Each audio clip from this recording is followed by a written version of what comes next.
วิวนี้สุดยอด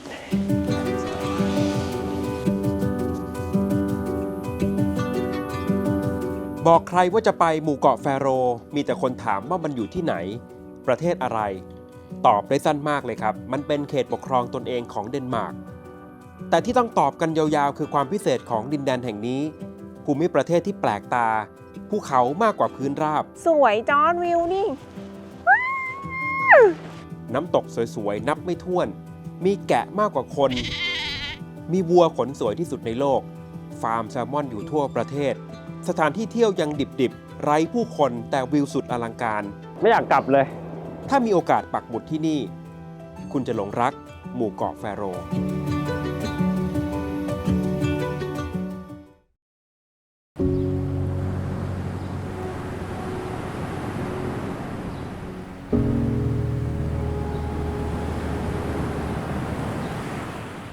จอร์จกับแป้งขับรถเพียงแค่ 20 นาทีจากสนามบินวาก้าสนามบินหลักของหมู่เกาะแฟโรจะพบกับน้ำตกมูลาฟอร์เซอร์ครับน้ำตกแห่งนี้สูงกว่า 60 เมตรจากหน้าผาที่นี่มักจะเป็นจุดหมายแรกๆของผู้มาเยือนหมู่เกาะแฟโรหรืออาจจะเป็นจุดสุดท้ายก่อนจะจากไป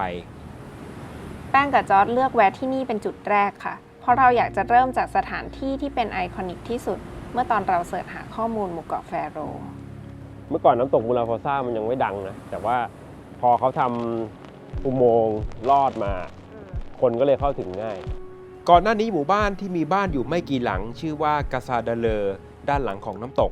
ต้องใช้วิธีเดินลัดเลาะภูเขาเข้ามานะครับเรียกว่าแทบจะถูกตัดขาดจากโลกภายนอกจนกระทั่งมีอุโมงค์ลอดภูเขา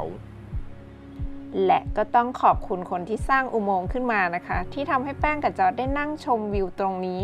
สวยและเพลินมากจอร์จถ่ายภาพลากชัตเตอร์ประมาณ10 วิครับได้ภาพสายน้ำและคลื่นนุ่มๆฟุ้งๆแบบนี้แต่ถ้าเราเดินเข้าไปใกล้ๆก็จะเห็นน้ำตกในมุมที่ต่างกันตรงนี้ต้องระวังนะครับมีรั้วกั้นแค่บางๆเท่านั้น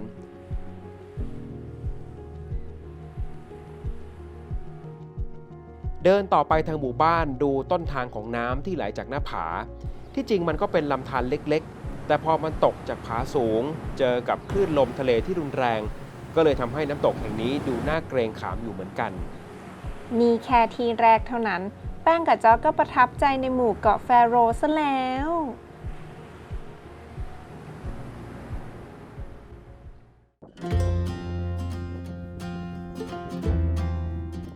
ตลอดทางหมู่เกาะแฟโรเรามักจะเห็นบ้านที่มีหลังคาปกคลุมด้วยหญ้าแบบนี้อยู่เยอะแยะนะครับแต่ว่าไม่มีที่ไหนจะมีองค์ประกอบที่พอดีเท่ากับหมู่บ้านโบ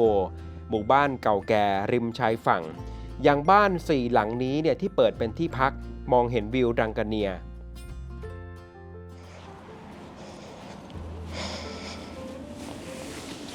วิวนี้สุดยอดสวยมากรู้เปล่าว่าหมู่บ้านโบที่มีบ้านอยู่4 หลังอ่ะตอนแรกจะพาแป้งมานอนด้วยมันนอนได้ด้วยเหรอได้แล้วทำไมแป้งไม่ได้นอนมันแพงเราก็เลยหลอกแป้งว่ามันเต็ม มัน10,000 กว่าบาทมันแพงจริงมันแพงจริงแล้วทำไมแป้งไม่ได้นอนก็มานั่งถ่ายรูปตรงนี้ก็โอเคแล้วไงวิวนี้ก็ได้มีโค้ชการเงินเคยบอกว่าแบบมีคนมาถามว่าคุณจะลงทุนเรื่องอะไรเรื่องกองทุนประกันชีวิตอะไรเงี้ยแล้วก็มีเรื่องท่องเที่ยวสำหรับการท่องเที่ยวนี่โค้ชเขาบอกว่าเต็มที่เลยเพราะว่ามันจะเป็นประสบการณ์ที่ติดตัวเราไปตลอดแล้วทำไมแป้งไม่ได้นอนเนี่ยถ้าบอกว่าเต็มที่เขาบอกให้มาเที่ยวไม่ได้บอกให้นอนแพงจากหมู่บ้านโบตลอดเส้นทางจะมองเห็นรังกาเนียที่อยู่ไกลออกไปและนั่นคือเป้าหมายถัดไปที่เราจะไปสัมผัสมันอย่างใกล้ชิดนั่งขี่คอได้ปะโอ้เหนื่อย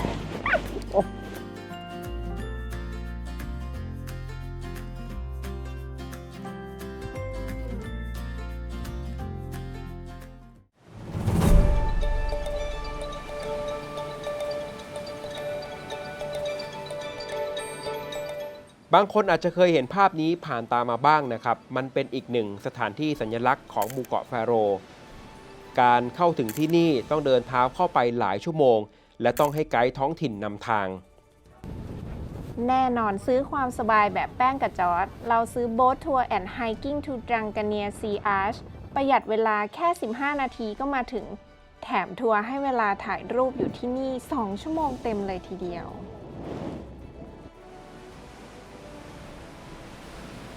จอร์ดถ่ายรูปกันหน่อยโคตรสวย นั่งดีๆเดี๋ยวก็ตกเขา โอ้ยไม่เป็นไรหรอกตกเขาจะเอามาช่วยยังไง ลมโคตรแรง ที่จริงมันก็เป็นแค่กองหินกลางทะเลกองหนึ่งกลางมหาสมุทรแอตแลนติกนะครับ แต่ว่าโดยรูปร่างที่แปลกตา มีรูเหมือนกับซุ้มหินโค้งทำให้ผู้คนต้องดันด้นมาดูมันด้วยตาตัวเอง รวมถึงเราด้วยจอร์ด ไม่อยากกลับเลย จะอยู่ที่นี่คนเดียวเลยเดี๋ยวบ้านกลับเอง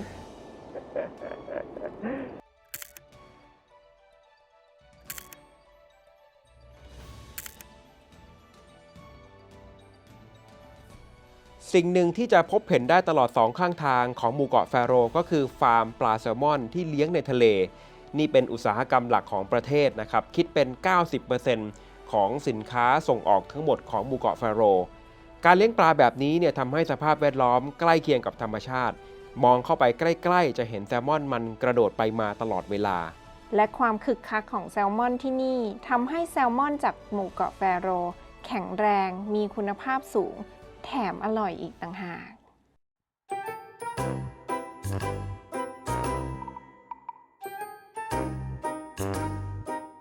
จอร์จตัวอะไรอะน้องน่ารักอ่ะ เขาเรียกวัวพันธุ์ไฮแลนด์ ไฮแลนด์ มันจะพบได้แค่ยุโรปเหนืออเมริกาเหนือสกอตแลนด์อะไรแบบนี้น่าจะอยู่ในพื้นที่หนาว ไม่น่าละขนน้องมาเลยฟูๆอย่างเงี้ย ขนมันเยอะทำให้ตัวไขมันมันน้อย มันน่าจะแข็งแรงอยู่นะเขาว่ากันว่าถ้าตัวใหญ่ๆนี่แบบได้ถึง800กิโลแต่ว่าหน้ามันเหมือนหมาแบบไอ้ตัวนั้นน่ะตอนมันเคี้ยวอะตัวนู้นก็เหมือนแล้วมันมองเห็นได้ไงวะตามันไม่ปิด เดี๋ยวแป้ง ข ไป นไม่ปิดตามันหรอ เดี๋ยวแป้งไปติดกิฟต์ให้น้องดีกว่า แป้งมีกิฟต์เยอะนะจอร์จน่ารักอ่ะ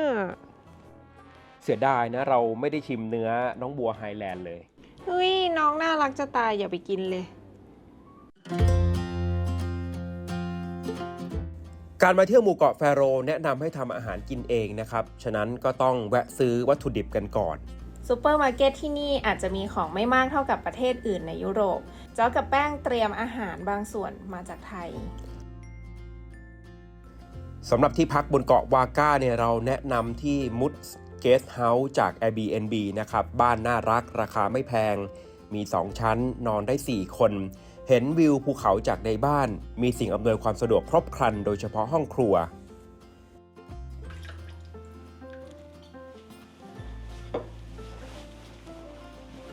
ตกลงทำอะไรกิน แล้วอยากกินอะไรวันนี้ แม่ครัวแบบแป้ง ข้าว มาม่าเท่านั้น มาตั้งใจกินมาม่า จอร์จทำกินเป็นแค่นี้แหละ หรือจะเอาข้าว เอามาม่า เท่านั้นแหละ อย่าบ่นมาก เอาเร็วๆจะได้ไปเที่ยวต่อ จอร์จเอาเนื้อให้บ้างหน่อย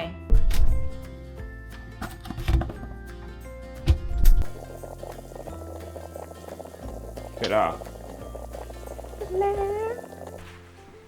เป็นไงเชฟแป้งภูมิใจนำเสนอจ้าดาเป็นไง ร้อน แม่ครัวแบบแป้งมาอาหาร แต่ถึงแม้จอร์จกับแป้งจะบอกให้ทำอาหารกินเอง แต่ก็มีร้านอาหารแนะนำนะครับ ชื่อว่า Fishka Style Kid Cafe Fishka Style Kid Cafe นี่ สั่งอะไรอ่ะ ไม่รู้ Hot Chocolate เดี๋ยวมาดูว่าอาหารอย่างอื่นจะกินกันได้หรือเปล่า เฮ้ยกินได้ดิซุปปลาอย่างเงี้ย Fish Soup Salmon Salad เนี่ยกินได้แล้วสุดอาหารก็มาแล้ว น่ากินมาก ชิมสิ ซุปปลา เวลามาเที่ยวแถบสแกน นะทุกที่เลยนะต้องมีซุปปลา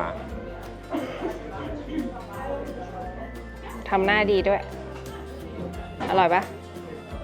ด้วย จริงดิ สดชื่น อุ้ย